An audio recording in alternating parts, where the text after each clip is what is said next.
Jadi kita lagi ada di SD Dana Punir dan kita mau melakukan wawancara terkait tugas pendidikan inklusif. Sebelumnya perkenalkan, saya Niputinita Sriwulan Dewi dengan NIM 2411031357. Perkenalkan, nama saya Nika Dinita Setia Lestari dengan NIM 2411031305. Perkenalkan, nama saya Dewi Sundanita dengan NIM 2411031409. Oke, tunggu videonya.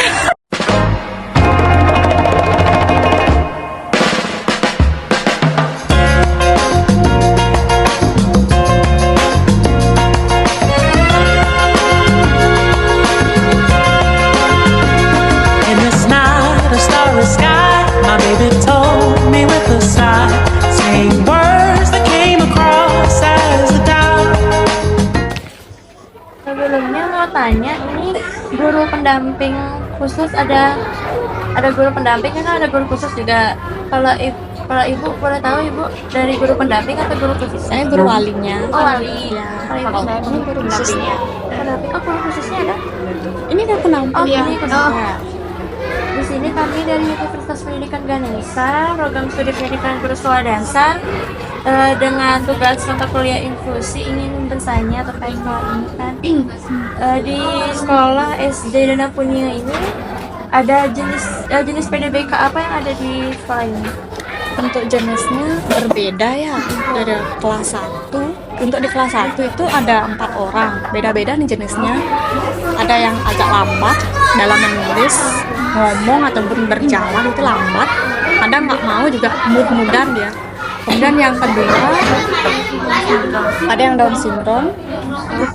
Kemudian yang ketiga Dharma itu agak gagal fokus, fokusnya cepat hilang, cuman beberapa menit aja.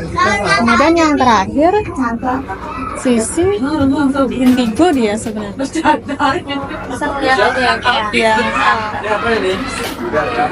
Untuk jumlah PDBK di sekolah di SD ini ada berapa ya? Di Tiap kelasnya. Kalau di kelas saya itu cuma di kelas 1 aja ada. Jadi cuma di kelas 1 aja. Kalau di kelas tinggi, kelas 3 itu enggak ABK dia. Cuma ngomongnya aja yang lambat. Kalau di kelas tinggi nggak tahu. Tapi kalau di sekolah ini di kelas satunya, khusus kelas satunya itu ada berapa? Ada 4. Karena ini angkatan pertama yang menerima siswa khusus. Ini angkatan pertama. Untuk isi materi untuk anak PDBK itu dilainkan seperti anak reguler atau disamakan? Kalau untuk materi dalam proses pembelajaran ya, dari awal mereka sekolah itu kita samain sama yang siswa normal. Karena dari sekolah juga nggak ada rekomendasiin kurikulumnya untuk siswa khusus itu bagaimana, proses pembelajarannya untuk siswa khusus juga nggak ada. Kami juga nggak dapat pelatihan, jadi siswa khususnya masuk berbarengan dengan siswa normal, kami ngajarnya sama gitu, cuman ditranslate sama pendampingnya. Ada kendala pada Kalau dalam proses pembelajaran, kalau dalam proses pembelajaran kendalanya sih cuma agak lambat aja. Jadi harus satu-satu. Siswa A dulu kalau udah selesai baru ke B. Siswa yang anak khusus yang kedua. Kalau ini udah beres lanjut yang ketiga. Ini udah beres. Ini juga kendalanya. Misalnya nih, walinya kan dia menerangkan materi, kadang dia tuh sepeda aja lah gitu lah. Mungkin itu mengganggu temennya yang lain. Tapi ya harus ditegur terus, itu aja sih kendalanya. Oke, untuk strategi atau metodenya ada khususnya nggak? Nah, ada kalau misalkan kan ngajar anak reguler, anak-anak biasa itu kan bisa pakai metode gambar, sedangkan ada anak PDBK yang tidak bisa melihat gambar gitu. Untuk media yang digunakan itu sama ya, entah itu pakai PowerPoint, gambar ataupun alat konkret seperti bola, itu sama semuanya. Nggak dibeda-bedain sih. Kalau di SD Dana Punia ini ada alat bantu itu nggak buat ngajar ini anak siswa ya buat siswa. Kalau di sekolah nggak nyediain, makanya saya kalau ngajar itu pakai satu media untuk siswa normal dan siswa berkebutuhan khusus. Paling dominan kalau anak-anak itu PowerPoint, mereka selalu fokus pada video. Kalau alat konkret sempat sih pakai, cuman kayak main lah, bola misalnya ambil jadi nggak terlalu. Ini juga karena anak berkebutuhan khususnya nggak yang tunanetra tunaganda gitu ya, masih tahap ini aja. Jadi dia lambat perkembangan. Iya.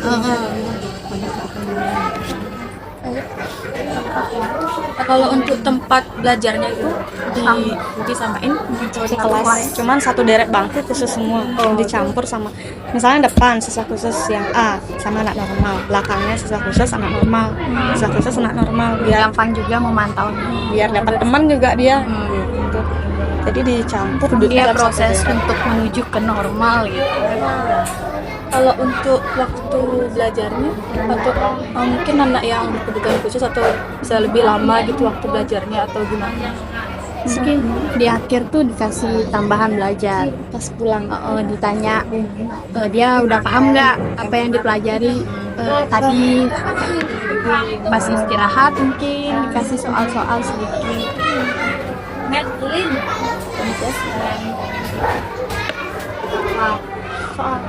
Iya.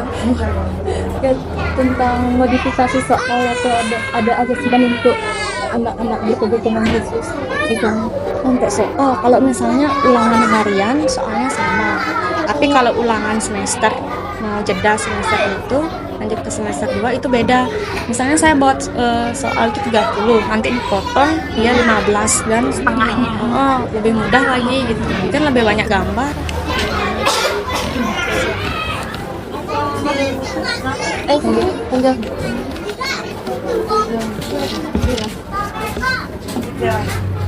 Lalu untuk komposisi guru umumnya itu dan guru khususnya itu gimana kan? Khususnya apa mungkin?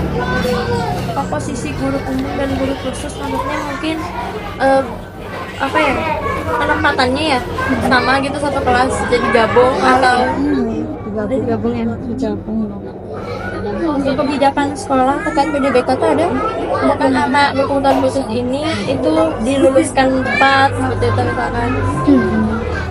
misalkan dia bisa ke kelas 2 langsung ya atau tetap di kelas 1 deh? Enggak. Kan gimana ya, ini juga saya kurang tahu ya sekolahnya nanti bagaimana prosesnya.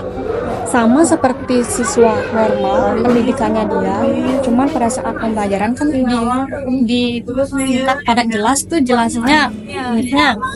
Kemudian untuk nilai rapot paling gini dah KKM untuk naik dan tidaknya itu kalau di istri kan nggak boleh nggak naikin murid tuh, mungkin dia naikkan cuman nilainya dia yang lebih rendah itu sesuai KKM. Tapi berarti belum ada ya tuh sampai kelas 2 ya? Ini masih pertama. Satu angkatan baru angkatan lama ini. Ada kendala nggak kira-kira pas selama ngajar gitu? Kendala Misalkan anaknya ini ibu sampai stres. enggak sih, nggak sampai gitu. Nggak Kalau ada sih. bermain anak-anaknya akur mereka atau Nah, ini ada di awal yang cewek ini mau dia bergaul sama siswa normal, namun kelamaan dia mainnya sama siswa khusus. Jadi mungkin sefrekuensi mereka ya, jadi ngertinya sama siswa khususnya aja yang paling sering diajak main. Untuk berteman sama temennya yang normal itu jarang. Itu sih. pas istirahat tuh ini kan ada anaknya yang di sini tapi emang nggak mau dia. Yang mana? Oh, gini.